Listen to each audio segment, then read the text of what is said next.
হাসি আমি ভিডিওগুলি শুধুমাত্র বিনোদনের জন্য বানানো হয়, এখানে কোনো কেউ প্যারিলকে ছোট করা হয় না, তো প্লিজ কেউ এটাকে সিরিয়াসলি নিও না। তো চলো নেক্সট পার্ট শুরু করা যাক।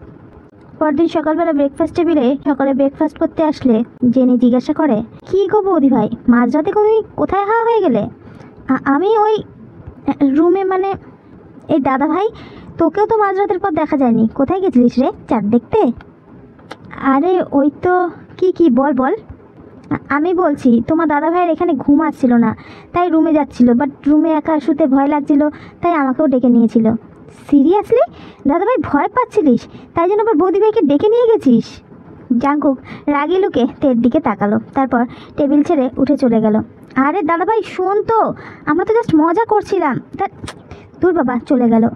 বৌদি ভাই এবার কি হবে? দাদা ভাই তো রেগে গেল।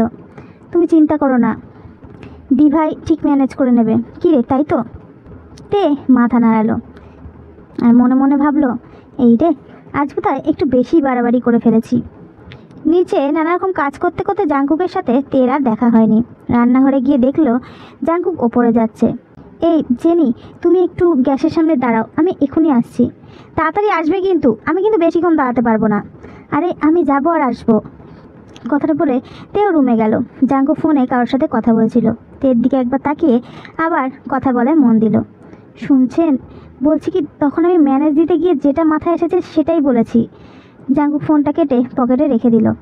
আর কিছু পাওনি বলার মতন? Like seriously? আমি ভয় পেয়ে গিয়েছিলাম, তাই তোমাকে ডেকে এনেছিলাম। জাঙ্কুক চুপ, আর যাও এখান থেকে, ভালো লাগছে না আমার। বেশ, চলে যাচ্ছি, এরপর হাজার ডাকলেও আর আসবো না, আমি একেবারে আপনার জীবন থেকে চলে যাব। কথাটা বলে তে দৌড়ে রুম থেকে চলে যায়। তেকে চলে যেতে দেখে জাঙ্কুকে হুঁশ ফেরে। সে তের সাথে বোধহয় একটু বেশি মিসবিহেভ করে ফেলেছে। আর তের বলা শেষ কথাটা মনে পড়তেই ওর ভীষণ রাগ হয় তের ওপর। এই মেয়েটা কি বলে গেল, আস্ত আমি ওকে। রাগে গজগজ করতে করতে জাঙ্কুক রুম থেকে বের হচ্ছিল। তখনই দুম করে খুব জোরে একটা কান ফাটানো আওয়াজ হলো। আওয়াজটা শুনে জাঙ্কুক দৌড়ে নিচে গেল আর গিয়ে দেখলো রান্নাঘরে গ্যাসটা ব্লাস্ট করেছে। বিরাট আগুন লেগে গেছে। সবাই ভয় চিৎকার চেঁচামেচি করছে। সবার এক কথা, রান্নাঘরে কি কেউ আছে? সবাইকে ভালো করে চেক করে দেখা গেল বাড়ির সবাই সেখানে উপস্থিত, একমাত্র তে ছাড়া। আমি তো লাস্ট বৌদিভাইকে রান্নাঘরে যেতে দেখেছি। কথাটা শুনতেই জাঙ্কুকের পায়ের তলা থেকে যেন মাটিটা সরে গেল। তে, তোমার কিচ্ছু হবে না, আমি আসছি, তুমি আমাকে ছেড়ে এভাবে যেতে পারো না। জাঙ্কুক রান্নাঘরের দিকে এগিয়ে যাচ্ছিল। তখন সবাই ওকে আটকাতে চেষ্টা করলো, কিন্তু পারলো না। জাঙ্কুক আগুনের মধ্যে দিয়ে রান্নাঘরের ভিতরে গিয়ে দেখে ভিতরে শুধু কালো ধোঁয়া, আর কিছুই দেখা যাচ্ছে না। হঠাৎ তার কানে এলো কেউ একটা কাশছে। আওয়াজ অনুযায়ী সেদিকে গিয়ে দেখলো তে নাক মুখ চেপে ধরে কাশছে। ধীরে ধীরে ওর চোখটা বন্ধ হয়ে আসছে। জাঙ্কুক দৌড়ে তের কাছে গিয়ে ওকে জড়িয়ে ধরে। তে প্রায় সেন্স চলেই যাচ্ছিল। কোলে তুলে ওকে সেখান থেকে রুমে নিয়ে আসে। ডাক্তারকে ডাকা হয়। তে চেক আপ করে সে বলে, তেমন কিছু হয়নি, অনেকটা ধোঁয়া ইনহেল করে নিয়েছিল, এখনই জ্ঞান ফিরে আসবে, চিন্তা করবেন না। বলেই ডাক্তার চলে যায়। বেশ কিছুক্ষণ পরেই তে জ্ঞান ফিরে আসে। বাড়ির সবাই একা করে তের খবর নিয়ে পেরিয়ে যাচ্ছিল। সব কাজিনরা সেখানে বসেছিল। এমন সময় জাঙ্কুক রুমে এলো। তোরা এখন সবাই যে যার কাজে যা। তেমন কোনো কাজ নেই, আমরা একটু বৌদিভাইয়ের কাছে থাকি না, আমি তোদের যেতে বলেছি। জাঙ্কুক চিৎকার করে কথাটা বলল। জাঙ্কুকের রাগ দেখে সবাই চুপচাপ বেরিয়ে গেল। ওরা বেরিয়ে যেতেই জাঙ্কুক দরজাটা বন্ধ করে তের সামনে এসে দাঁড়ালো। তে কিছু বলতেই যাবে, তার আগেই ঠাস করে একটা চড় তের গালে বসিয়ে দিল। জাঙ্কুকের হঠাৎ এরকম করায় তে স্তব্ধ হয়ে শুধু জাঙ্কুকের দিকে তাকিয়ে রইল। এক ফোঁটা জল গড়িয়ে পড়ল চোখ থেকে। জাঙ্কুক ধপ করে বিছানায় বসে তেকে শক্ত করে জড়িয়ে ধরে। জাঙ্কুক জড়িয়ে ধরতে তে জোরে কেঁদে ওঠে। কেন বললে বলো তখন আমার ছেড়ে চলে যাবে? আর যদি সত্যি তোমার কিছু হয়ে যেত, আমার কি হতো? তে এখনও কেঁদেই চলেছে। প্লিজ কেঁদো না, আমি তোমায় মারতে চাইনি, রাগটা কন্ট্রোল হচ্ছিল না কিছুতেই। বলে তে চোখের জলটা মুছিয়ে দিল। আমি তো ওটা এমনিই বলেছিলাম। কেন বললে? তুমি কথাটা বললে, সঙ্গে সঙ্গে বাইরে গিয়ে দেখি এমন একটা দুর্ঘটনা ঘটে গেছে। সরি জাঙ্কুক, সরি বলতে হবে না, একটু বসো, আমি আসছি। জাঙ্কুক একটা খাবার প্লেট হাতে নিয়ে ঘরে এলো। হ্যাঁ করো, আমি জানি আমি টেবিল ছেড়ে উঠে আসার পর থেকে তুমি কিছুই খাওনি। আমি খাবো না, আপনি আমাকে মেরেছেন। সরি বললাম তো, তোমার এই কথাটার জন্য রাগে মাথায় হাতটা উঠে গেছে। তে চুপচাপ বসে আছে। জাঙ্কুকের কথার কোনো রিয়াক্টই করলো না। জাঙ্কুক খাওয়ার প্লেটটা পাশের টেবিলে রেখে তের পাশে গিয়ে বসলো। তের যেই গালে চড় মেরেছিল সেই গালে অনেকগুলো কিস করলো। তোমাকে মেরেছিলাম, তুমি শুধু সেটাই দেখলে। কেন মারলাম সেটা একবার দেখলে না? ওখানে গ্যাস লিক হয়ে ব্লাস্ট হয়েছিল, আমার কথা শুনে হয়নি। তুমি ওসব কথা আর কখন বলবে না, ব্যাস। আমি কোনো অজুহাত শুনতে চাই না। আমি এটা বুঝতে পারছি না যে 2 দিন ধরে ব্যবহার করা গ্যাস থেকে কী করে গ্যাস লিক হয়, আর তারপর রান্নার মাঝখানে লিক। হিসেবটা কিছুতে আমি মেলাতে পারছি না। তোমাকে আর হিসেব মেলাতে হবে না, খাবারটা খাও। আমি এখন খাবো না, আর একটুখানি থাকি বলে জাঙ্কুকে শক্ত করে জড়িয়ে ধরে বসে রইল। আচ্ছা বেশ। জাঙ্কুক বালিশে হেলান দিয়ে বসলো আর তে জাঙ্কুককে জড়িয়ে ধরে ওর বুকে মাথাটা রাখলো। বেশ কিছুক্ষণ পর বলল, এবার তো খাও। আর একটু বলে জাঙ্কুকের বুকে নাকটা ঘষলো। তুমি এভাবেই বসে থাকো, আমি খাইয়ে দিচ্ছি। তারপর জাঙ্কুক ওই অবস্থাতেই টেকে খাইয়ে দিতে লাগলো। খাওয়ানো হয়ে গেলে তে জাঙ্কুকে জড়িয়ে ধরে একটা শান্তির ঘুম দিল। সেদিনটা কোনো রকম কাটে। পরদিন সকাল থেকে সবার মন মেজাজ আবার ফুরফুরে। সবাই আবার পুজোর আনন্দে মেতে ওঠে। জাঙ্কুকও আর তেকে চোখের আড়াল করছে না, সবসময় চোখে চোখে রাখছে। এই দাদা ভাই, চল আমরা কিছু খেলি। কি খেলবো? চল লুডো খেলি। আমি আর বৌদি ভাই, আর তুই আর সুগাদা। আচ্ছা বেশ। এরপর সবাই লুডো খেলতে বসে। বাকিরা হলো সাপোর্টার। জাঙ্কুক শুরু থেকেই চিটিং করা শুরু করেছে। এই, তুমি চিটিং কেন করছো? আমি কোথায় চিটিং করেছি? বৌদি ভাই, এভাবে হবে না, টিট ফর ট্যাট। ওরা যেমন চিটিং করবে স্বীকার করবে না, আমাদেরও তেমন চিটিং করতে হবে। ওদেরও বোঝা উচিত বাপেরও বাপ আছে। বলছো? এরপর দুটো দলের মধ্যেই খেলা হচ্ছে কম, চিটিং হচ্ছে বেশি। আর এক পর্যায়ে এসে তেরা জিতে যায় আর সবাই জাঙ্কুকদের হেরে হেরে করে খচাতে থাকে। তোরা হেরে গেছিস, এবার পানিশমেন্ট পেতে হবে। পানিশমেন্ট মানে এরম তো কোনো কথা ছিল না। না না না, ওসব শুনবো না, হারলে পানিশমেন্ট পেতেই হবে। কি পানিশমেন্ট? তোদের আজকে রান্না করতে হবে। হোয়াট? হ্যাঁ। আচ্ছা বেশ, নো প্রবলেম বলে জাঙ্কুক সেখান থেকে চলে যায়।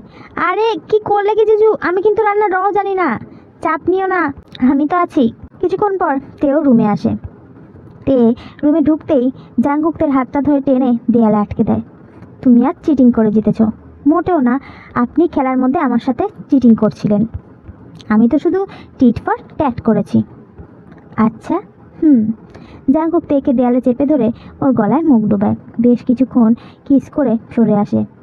আমি তোমার সাথে এখন যেটা করলাম ওটা টিট ফর ট্যাট করে দেখাও তো, তাহলে বুঝবো তুমি টিট ফর ট্যাট করতে জানো। জাঙ্কুকের এরকম একটা কথা বলাতে তে বেশ অবাক হলো। ওভাবে কি দেখছো? যেটা বলেছি পারলে করে দেখাও। আপনি কি আমাকে চ্যালেঞ্জ করছেন? হ্যাঁ অবশ্যই। তে আর একটা কথাও না বলে জাঙ্কুকের দিকে এগিয়ে যায়। বাঁ হাতে জাঙ্কুকের চুলগুলো শক্ত করে ধরে ডান হাতে জাঙ্কুকের শার্টের কলারটা ধরে নিজের মুখের কাছে টেনে আনে আর তারপর জাঙ্কুকের ঠোঁট দখল করে নেয়। জাঙ্কুক প্রথমে শক্ট হলো, পরে 2 হাতের মাঝখানে তেকে জড়িয়ে রেসপন্স করতে শুরু করে। কিস করতে করতেই তেকে কোলে তুলে বিছানা নিয়ে শোয়ায় আর নিজের ভারটাও তের ওপর ছেড়ে দেয়। গলা থেকে ওড়নাটা খুলে দিয়ে ঠোঁট ছেড়ে গলায় ঘাড়ে নেমে আসে। তেও জাঙ্কুকের শার্টের কলার শক্ত করে জড়িয়ে আছে। তে খুব স্লো ভয়েসে বলল, হলো তো প্রমাণ আমি টিট ফর ট্যাট করতে জানি। ইয়েস, প্রমাণ তো তুমি করে জিতেই গেছো, বাট পুরস্কারটা আমিই পেলাম। পুরস্কার? এই যে কিসটা বলে নিজের ঠোঁটটা কামড়ে ধরে। জাঙ্কুকের কথায় লজ্জাতে জাঙ্কুকের বুকে মুখ গুজেতে জাঙ্কুক ওভাবে জড়িয়ে ধরেই কিছুক্ষণ শুয়ে থাকে। এটা ঠিক নয়, আর কোনো কাজ পেলে না, শেষ অবধি রান্না। আপনাকে আর কি কাজ দেবো বলুন তো? বলতে তো পারতে সারাদিন কিস করো। আপনি কিন্তু দিন দিন দুষ্টু হয়ে যাচ্ছেন, যান ফ্রেশ হয়ে আসুন বলে এক প্রকার জোর করে বাথরুমে পাঠিয়ে দেয় জাঙ্কুককে। হেরে যাওয়ার শাস্তি স্বরূপ সব ছেলেরা মিলে রান্না করতে বসে। আচ্ছা হেরেছিস তো তুই, আমরা এখানে ভুগছি কিসের জন্য? তোরা না আমার সঙ্গী ছিলিস, শাস্তি পাওয়ার বেলা আমি কেন পাবো? সবাই মিলেই পাবো। মেয়েরা গোল করে একটা ছাতার নিচে বসে আছে আর ওদের কার্যকলাপ থেকে হাসছে। দেখ দেখ কেমন আমাদের দিকে তাকিয়ে হাসছে, নিজেরা সেজে গুজে কি সুন্দর বসে আড্ডা মারছে আর আমরা এখানে খেটে মরছি। আরে দূর, ওরা তো রোজই করে, একদিন না হয় ওদের বিশ্রাম দিলাম। আর তাছাড়া সবাই মিলে এরকম কাজ করতে বেশ আনন্দ লাগে। রাতে খাবার টেবিলে সবাই খেয়ে দেখলো রান্না বেশ ভালোই হয়েছে। জাঙ্কুকও বেশ শান্তি পেয়েছে, নইলে মান সম্মান একেবারে যেত। কাল থেকে পুজো শুরু, সবাই এটা নিয়ে খুব এক্সাইটেড। আজ পঞ্চমী, বাড়ির দালানের এক সাইডে বিরাট মণ্ডপ সাজানো হয়েছে। কিছুক্ষণের মধ্যেই ঠাকুর এসে যাবে। বাড়ির সবাই নানান কাজে ব্যস্ত। এরই মধ্যে ঠাকুর এসেও গেল। তে এক দৃষ্টে ঠাকুরের দিকেই তাকিয়ে আছে। কি হলো, ওভাবে কি দেখছো? বাপের বাড়িতে সবাই সরস্বতী আর শ্বশুর বাড়িতে সবাই লক্ষ্মী চায়, কেউ দুর্গা কেন চায় না?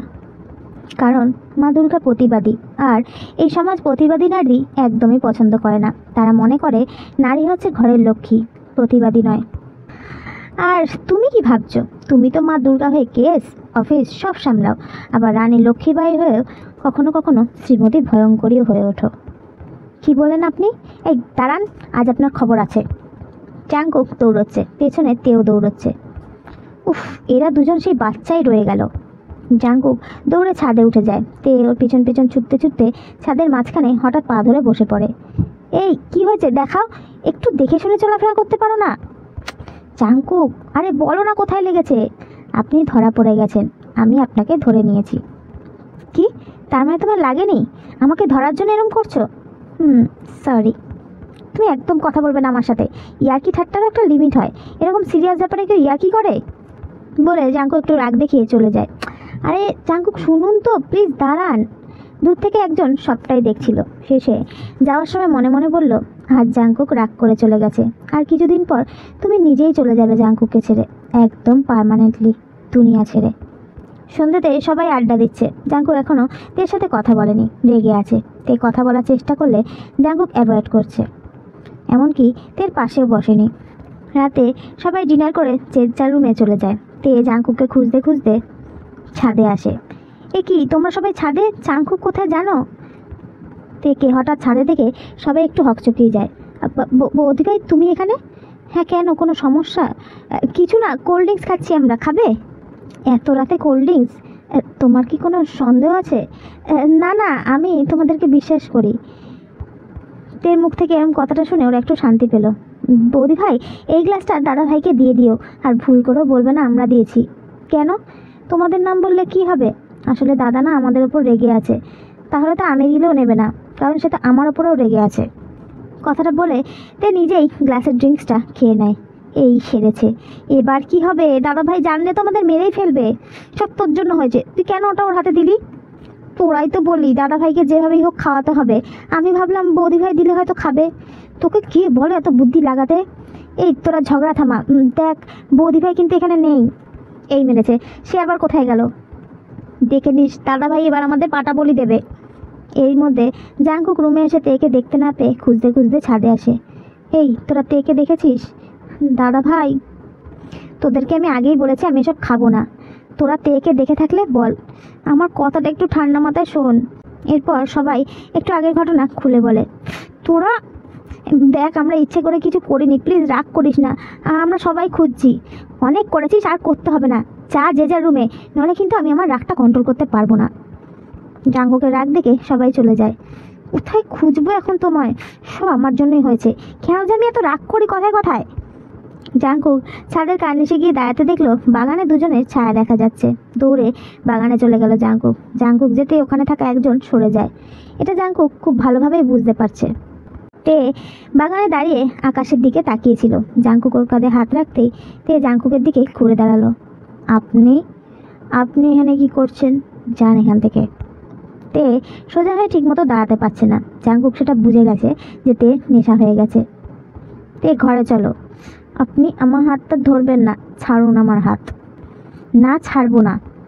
ছাড়ুন বলছি। কেন এসেছেন এখানে? যান, রাগ নিয়ে ব্যস্ত থাকুন। আচ্ছা ঠিক আছে, আর রাগ করবো না, ঘরে চলো। না, ছাড়ুন বলছি। এই দেখো কান ধরছি, সরি, এবার তো চলো। সরি?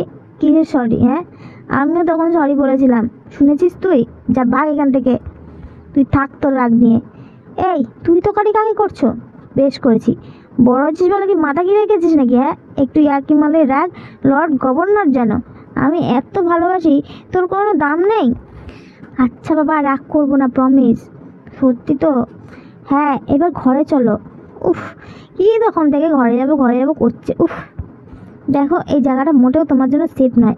আমি আসার আগে এখানে কেউ একটা ছিল, কেউ তোমাকে ফলো করছিল। আমি অত হাঁটতে পারবো না বলে তুই ওখানেই বসে পড়ে। আমি আছি কি করতে বলে সে তেকে কোলে তুলে নেয়। তেকে নিয়ে বিছানায় বসাতে তে জাঙ্কুকে হাত ধরে টেনে নিজের কাছে এনে ওর বুকে মাথাটা রাখে। আমার একদম ভালো লাগে না তুমি আমার উপর রাগ করে থাকলে, গলা দিয়ে খাবারটাও নামতে চায় না। এই নিয়ে দ্বিতীয়বার তে জাঙ্কুককে তুমি করে বলল। উফ, এই মেয়েকে নিয়ে আমি আর পারি না। একটু আগে তুই তোকারি করছিল, এখন আবার তুমি বলছে। পাগলি কোথাকার। আমি তো তোমার উপর রাগ করতে চাই না জান, তুমি জেনে বুঝে আমাকে রাগাও। আমি তো ইয়ার্কি করি, আর ইয়ার্কিটা তুমি বোঝো না। তুমি তো ভুলভাল ইয়ার্কি করো, এইসব ইয়ার্কি আমার ভালো লাগে না, সেটা কি তুমি বোঝো না? তোমার কিছু হলে আমি বাঁচতে পারবো না, কিন্তু এবার দিয়ে আর তোমার উপর রাগ করবো না, প্রমিস।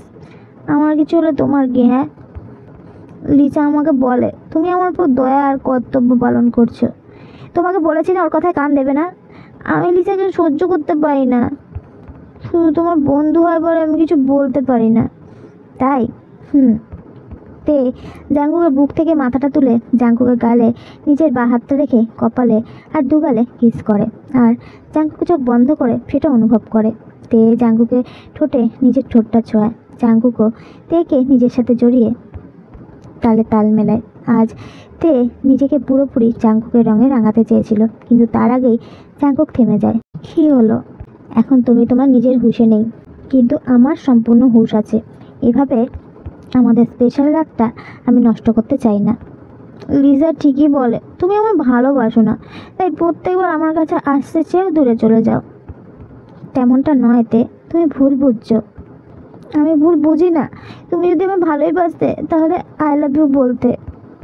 শুধু আই লাভ ইউ বললেই ভালোবাসা হয় না রে পাগলি, আমি তো তোমায় অনেক ভালোবাসি জান। I love you. কথাটা বলে তের দিকে তাকিয়ে দেখে তে ঘুমিয়ে গেছে। উফ পাগলি, লাস্ট কথাটা শুনলে কতই না খুশি হতো। কথাটা বলে বুকে ভালো করে জড়িয়ে ধরে তেকে। পরদিন তে ঘুম থেকে উঠে দেখলো জাঙ্কুককে জড়িয়ে ধরে ঘুমিয়ে আছে, আর তের মাথাটা খুব ব্যথা করছে। তে উঠে বসতে জাঙ্কুকের ঘুম ভেঙে গেল। Good morning darling. কিন্তু আমি এখানে এলাম কি করে? আমি তো ছাদে ছিলাম, তোমার শরীরটা খারাপ করছিল তাই আমি তোমাকে রুমে নিয়ে এসেছি। ও আচ্ছা, আর আপনি তো আমার উপর রেগেছিলেন তাই না? না, নেই রেগে, যাও ফ্রেশ হয়ে নাও, আমি এক্ষুনি আসছি। So guys, that's for today. যদি ভিডিওটা ভালো লাগে লাইক করো, কমেন্ট করো, শেয়ার করো, চ্যানেলটা সাবস্ক্রাইব করে নিও।